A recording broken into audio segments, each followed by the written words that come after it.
Hello, everybody. My name's Geoff Johnson, and I've been a homeopath for people and a homeopathic vet for nearly 30 years. It's my passion and my love, and it's also my greatest interest.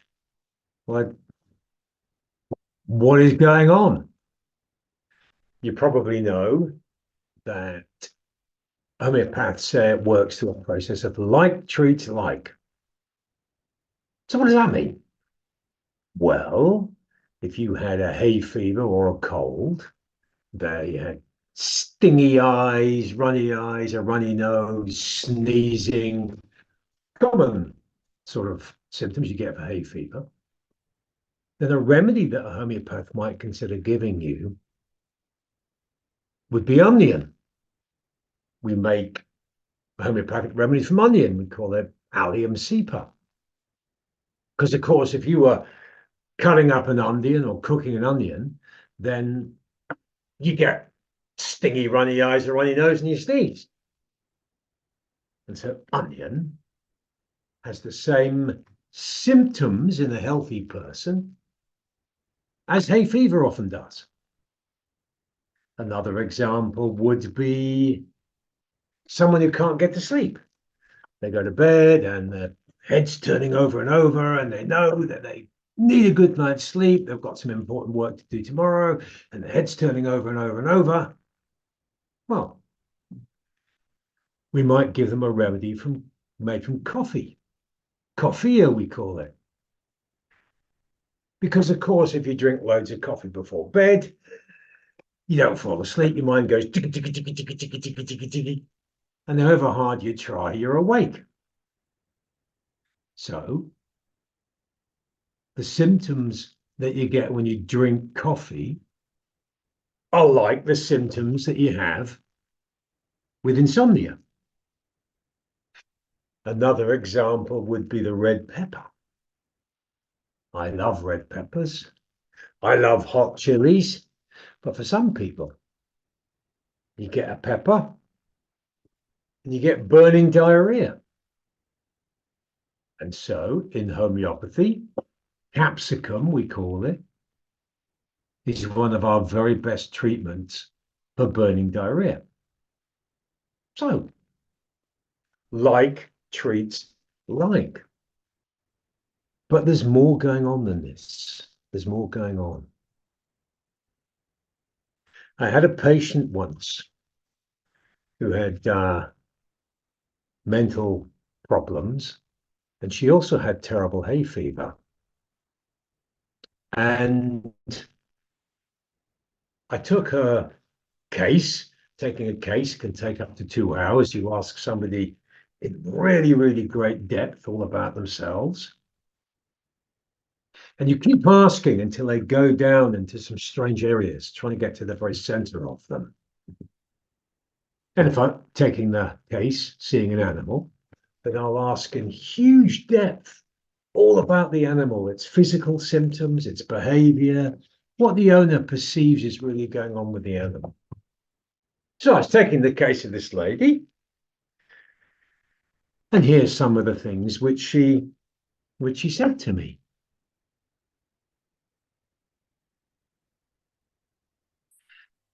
She described how when she was eating potatoes or bread, she got this terrible feeling in her stomach, as if there was maggots to be said, she said.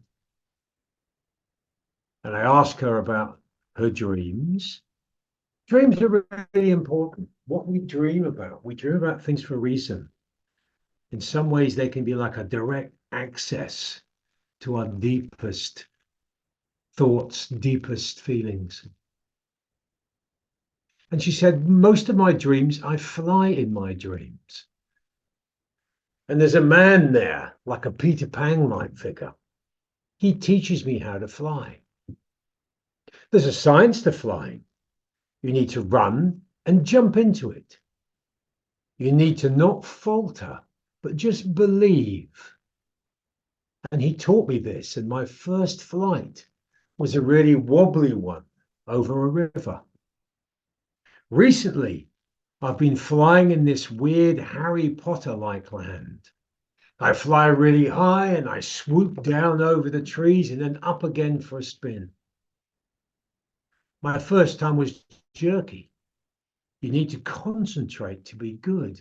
Zen concentration, because you can't force it. The science of flying is dealing with the forces of nature and being totally aware without thinking too much. Arms out like oars and glide smooth, a kite, or hover on an updraft. And she also just told me about one of her fears: decay, sudden death. That's something I can't come to terms with.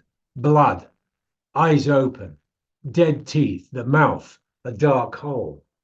There are maggots, dark blood, dead hair and teeth. Maggots are the filth of the earth. Strange stuff. I gave this woman housefly for her remedy, and it had an utterly remarkable effect on her. She'd been to so many different therapists. Strange, isn't it? Where else could you get somebody describing the first flight of a fly?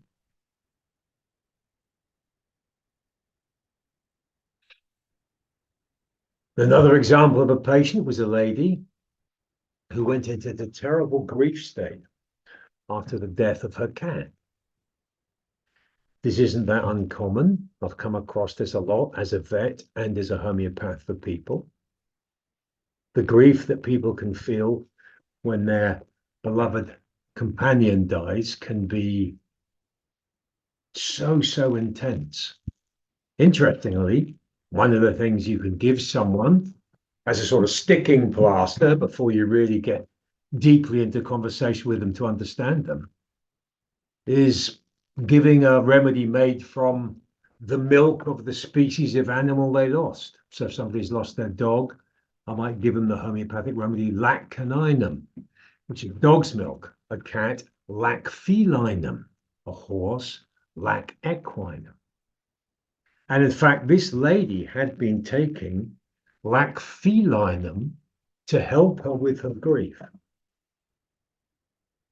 But things got so much, and I sat down with her and talked about how she was, and she basically said that she felt she was no longer there. She was disappearing into the ether. She felt that she was visible, but within there was nothing, just a void, a vacuum. She described it as an empty bin.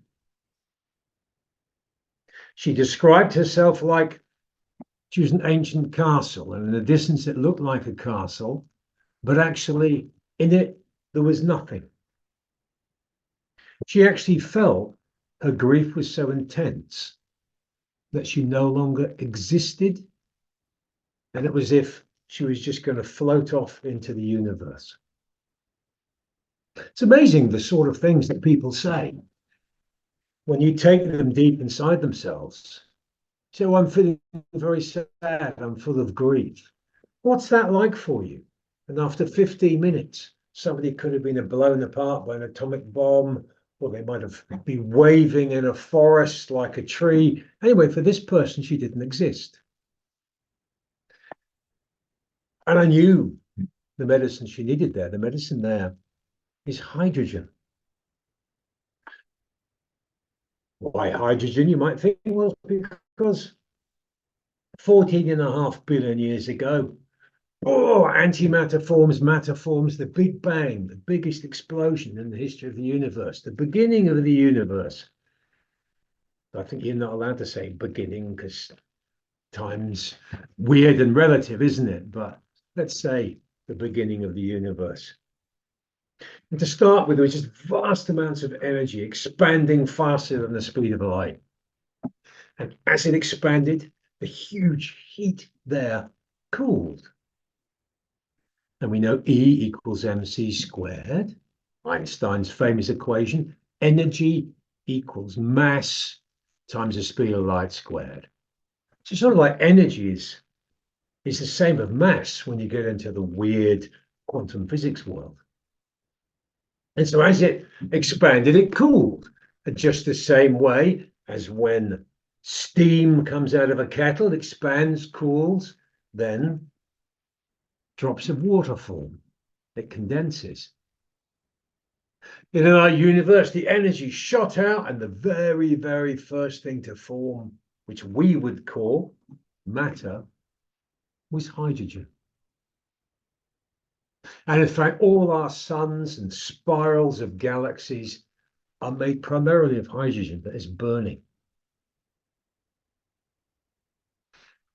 And so hydrogen is the dawn of existence. And for a homeopathic patient requiring hydrogen, their question is, do I exist or do I not exist?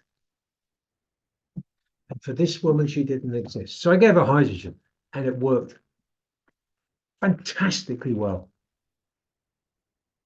But the most interesting thing was when I saw her maybe 6 weeks later, much, much better. But she'd have these strange dreams. Or she'd go on a journey and she said, I've been 3/4 of the way of the journey. I've still got 1/4 of the way to go. Or I've got a cake and I've eaten 1/4 of the cake, but 3/4 of the cake is still left. And I said, what are these dreams about quarters and things? She said, I don't know. I've just been having them. Now, I didn't understand that either until a couple of years later. I was reading a book on quantum physics called This Mysterious Universe, actually. And I learned that, in fact, hydrogen was not the first thing to ever come into existence. It was subatomic particles called quarks. And 3 quarks make a hydrogen nucleus, and 1 quark makes an electron. Isn't that amazing? This woman who required hydrogen knew more about the fundamental state and creation of hydrogen than most physicists in the world. What's going on here? And then one day, I'll just share my screen for a second, I had this case.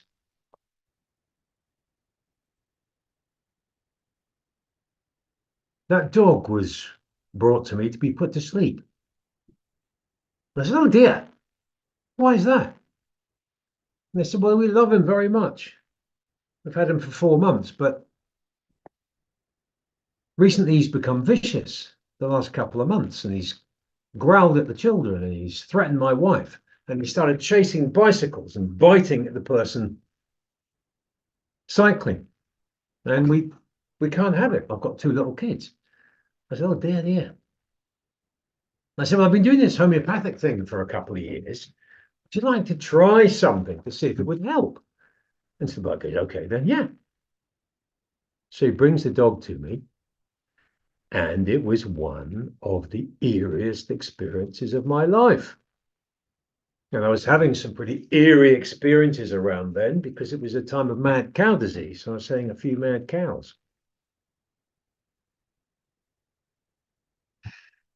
Anyway, the dog came in, and as I said, let him off the lead, let him do what he wants.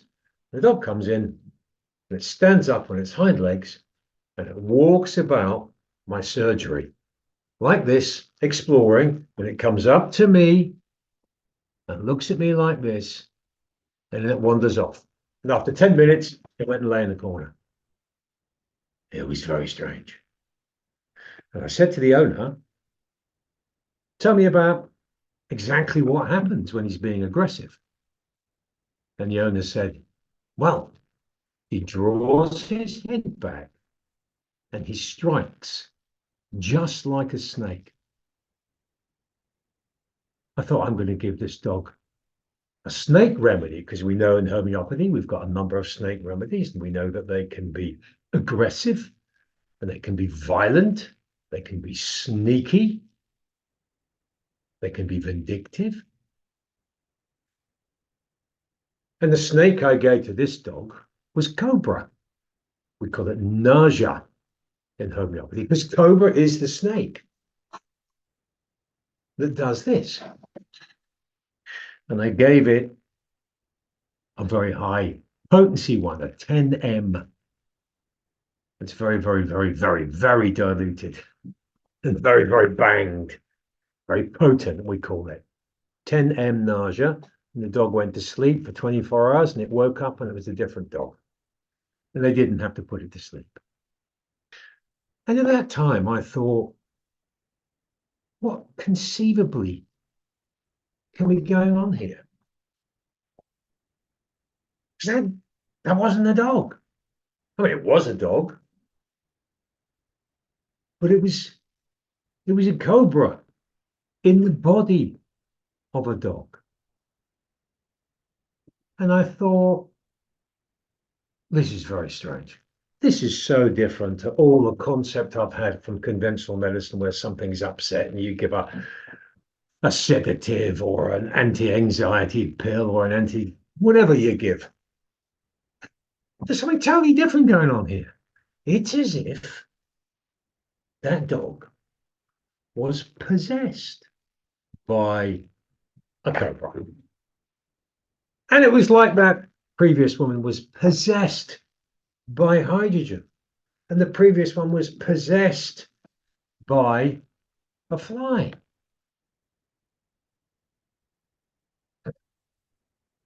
And so I started to think of disease very differently. And if I have a patient come to me now, human or animal, then I perceive my job. In fact, I perceive the job of the homeopath is to look at their patient and speak to their patient and observe them and try to understand them as deeply as they possibly can to see within their patient some other energy. Could be from the plant kingdom, the mineral kingdom, or the animal kingdom, to see some other energy that isn't human. There's something else there that's to do with disease that is a non-human energy. And I confess I was thinking biblical. I was thinking driving out the demons. Why was I thinking that? Because that's what I was seeing. And I was seeing animals and people getting better when they were given things made from non-human sources. And in fact, you can imagine I was delighted when one of our greatest homeopaths of today is a guy called Rajan Sankaran. And not long after I'd seen that cobra dog, he came out with this concept of the other song being disease. And the way he described it in brief was all of us people have within us the human song singing. But when we're diseased, there's another song, a non-human song that is also present. And it's the conflict between the human song and the non-human song that causes our disease. I don't see it quite like that, but I'd never argue with Dr. Sankaran. But there's something else in there. There's something else in there that's causing our upset, our imbalance. So how can this be? Well, I don't know. But I was talking to a couple of quantum physicists a number of years ago now, and talking about this, and they told me about something that they accepted as being very likely, and that is the holographic universe. So, oh, tell me about the holographic universe. So I loved holograms, and you've probably seen a hologram. Sometimes you see them in art galleries. They've got a laser shining onto what looks like a picture, and what you see is a three-dimensional image of a bicycle or anything, whatever the image is. But say it's a bicycle. It's standing out from the picture. Three-dimensional. But the weird thing about a hologram is you to cut that picture, that hologram in half, you won't have a front of a bicycle and the back of a bicycle. You'll have two identical pictures of a bicycle, just smaller. And if you cut them in half, you'd have four. Cut them in half, you'd have eight. It's like every part of that hologram contains the information for the whole bicycle. And if it had been made finely enough, then presumably you could cut it 1,000 times and have 1,000 bicycles, each one identical. So each part contains the information of the whole, which is a little bit like every cell in our body contains the DNA. And from that DNA, they could build a new me or a new you. But according to my quantum physics mates, the universe is holographic, which means that every part of the universe contains the rest of the universe.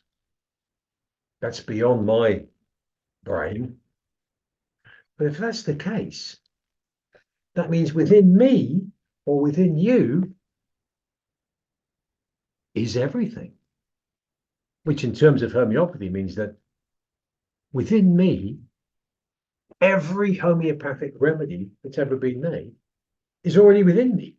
In fact, everything in nature is within me. There is hydrogen within me. There's a cobra within me. There's a fly within me. There's an onion within me. There's a red pepper within me. There's coffee within me, whatever.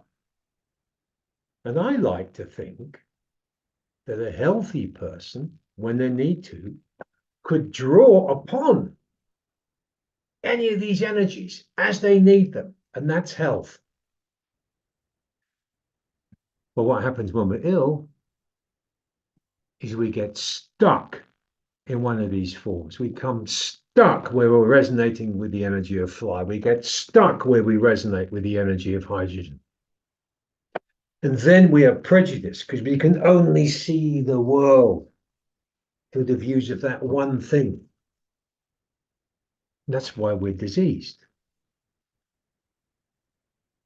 And when we give somebody the right homeopathic remedy and everything goes according to plan, then we can free that person of that stuckness in one form and open up for them the potential of being anything that they want. Anyway, concept, eh? See you later. Bye-bye.